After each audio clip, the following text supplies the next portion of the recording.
इसीलिए जज साहिबा ये इज्जत की कुर्सी मुझे ही मिलनी चाहिए। Case process. केस नंबर 2 हाजिर हो।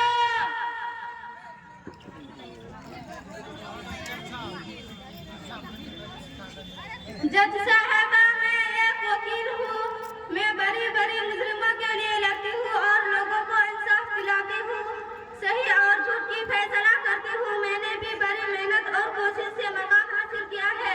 जज साहिबा मैं मुजरिमों को सजा दिलाने के लिए तहकीकात करती हूँ कि मैंने भी बड़ी बड़ी और मोटी मोटी किताबों की मुतालबा करके डॉक्टरी हासिल की है। तमाम लोग मेरे वजह से इंसाफ पाते हैं। इसीलिए जज साहिबा इसीलिए ये इज्जत की कुर्सी मुझे ही मिलनी चाहिए। Case process. केस नंबर 3 हाजिर हो।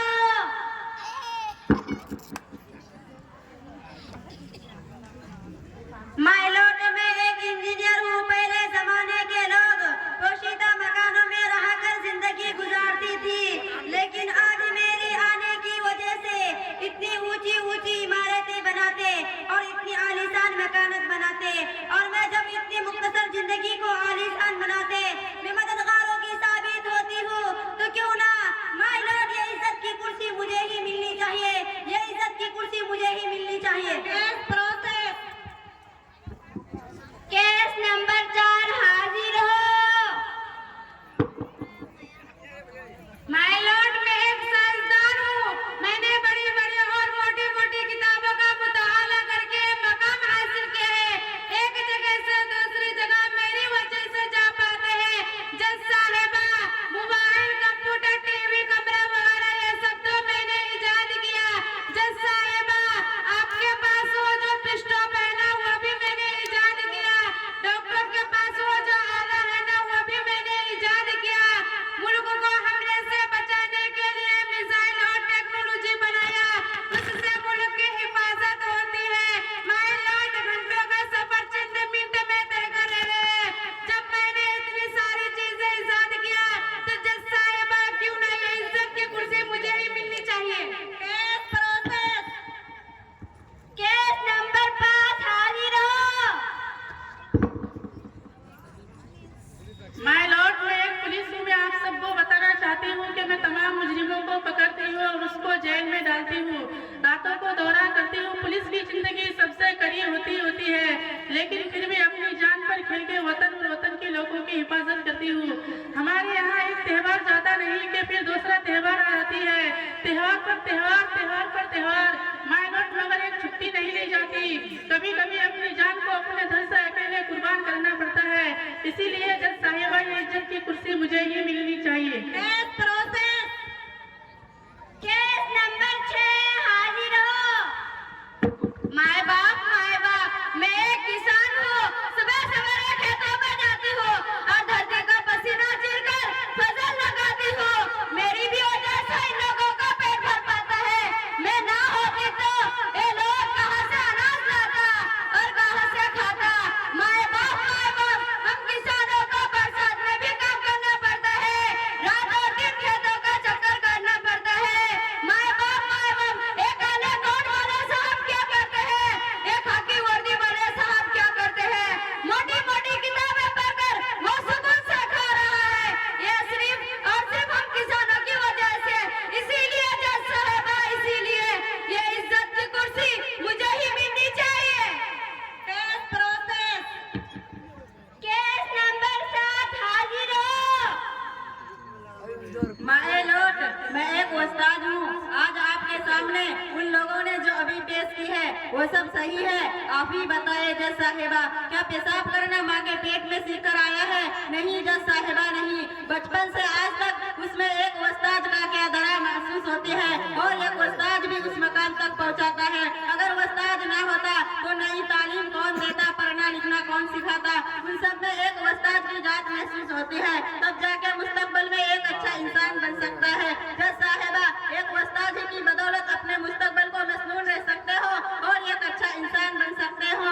हमारे लोग आज आपका इस ईद पर मोर होना एक उस्ताद ही की बदौलत है। अब आप ही बताइए जज साहिबा ये इज्जत की कुर्सी किसे मिलने चाहिए? ये इज्जत की कुर्सी सिर्फ मुझे मिलने चाहिए। तमाम सबूतों और दिलों को मद्देनजर इस नतीजे में पहुंची है कि इज्जत की कुर्सी उस्ताद को ही मिलनी चाहिए। आप कौन हो? हम वालिदैन हैं। आपको जो कुछ भी कहना है यहाँ कटघरे में आकर कहिए।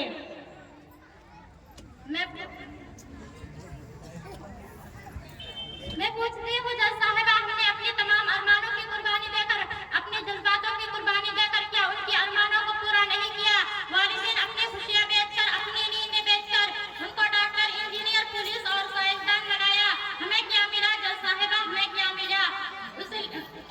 हमें क्या मिला जज साहिबा? हमें क्या मिला? एक परेशानी, एक गुर्बत, क्या उसीलिए औलाद को पढ़ाता है? इसलिए आप फैसला कीजिए जज साहिबा, आप ही फैसला कीजिए। जज साहबा, फैसला सुनाने से पहले हमारी भी कुछ फरियाद सुन कीजिए। क्या कसूर है हम रिया के? उनको हमने ऊंची ऊंची डिगर करवाई और आज जब हमें सारे की जरूरत है तो अब सब इज्जत की कुर्सी पर बैठने की बातें कर रही है। बस आप यही फैसला कीजिए जज साहबा, फैसला कीजिए। जज साहिबा, वालिदैन एक नन्हे से पौधे को फुलाकर कुछ बनाने के लिए अपना खून पानी की तरह बहा देते हैं।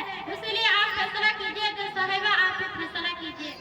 अच्छा हुआ जज साहबा, अच्छा हुआ वालिदैन ने हमें बड़ी बड़ी और मोटी मोटी किताब नहीं पढ़ाई और ऊंचे ऊंचे डिगर हासिल नहीं करवाई, क्योंकि ये ऊंची ऊंची डिगर हासिल करने वाले ये शायद भूल गई कि आज जो सवाल हम उससे कर रही है कल उनके बच्चे उन्होंने देंगे। जज साहबा, फैसला कीजिए। जज साहबा, फैसला कीजिए। जज साहिबा, बचपन में उन्हें उंगली देते वक्त नसीहत की थी कि वालिदैन का कान खींचना मत, अच्छा सलूक करना, नरमी से पेश आना। क्या पता अल्लाह ताला को ये पसंद आए और तुम्हारी निजात का जरिया बन जाए। बस ये कहना चाहती थी। बस कीजिए, बस हमारी यहाँ रोने से कोई फायदा नहीं। ये लोग कल भी नादान थे और आज भी नादान है। कल से कर ले आज तक हम उन्होंने सब कुछ देते रहे और सब कुछ सिखाते रहे और जो कुछ भी जज के है उनको उनकी औलाद सिखा देगी। अदालत उन्होंने आधी डॉक्टरी हासिल करने वालों को इज्जत की कुर्सी नौजवा की हंसी आती, मुझे जज साहब हंसी आती। ये लोग कल भी सारे उंगली मांगे रहे थे और आज भी कुर्सी मांगे रहे हैं। फैसला कीजिए जज साहिबा, फैसला कीजिए। वालिदैन की दलीलें सुनने के बाद अदालत इस नतीजे में पहुंची है कि इज्जत के कुर्सी के सही हकदार सिर्फ वालिदैन हैं। मेरे दोस्तों, मैं एक पुलिस हूँ, मैं बड़े बड़े मुजरिमों को पकड़ती हूँ। मुझे उस नौकरी का क्या फायदा जिससे हमारे वालिदैन की खिदमत ना हो सके। अल्लाह ताला हम सबको अपने वालिदैन की खिदमत करने की तौफीक अता फरमाए, आमीन। मैं एक डॉक्टर हूँ, क्या फायदा? इसीलिए वो लोग बेकार हैं जो आला से आला तालीम हासिल करें और अपनी वालिदैन की खिदमत करें। आप तमाम लोगों से गुजारिश है कि अपनी वालिदैन की खिदमत करें और दोनों जहां की कामयाबी हासिल करें। अस्सलाम वालेकुम। वालेकुम अस्सलाम व रहमतुल्लाहि व बरकातहू।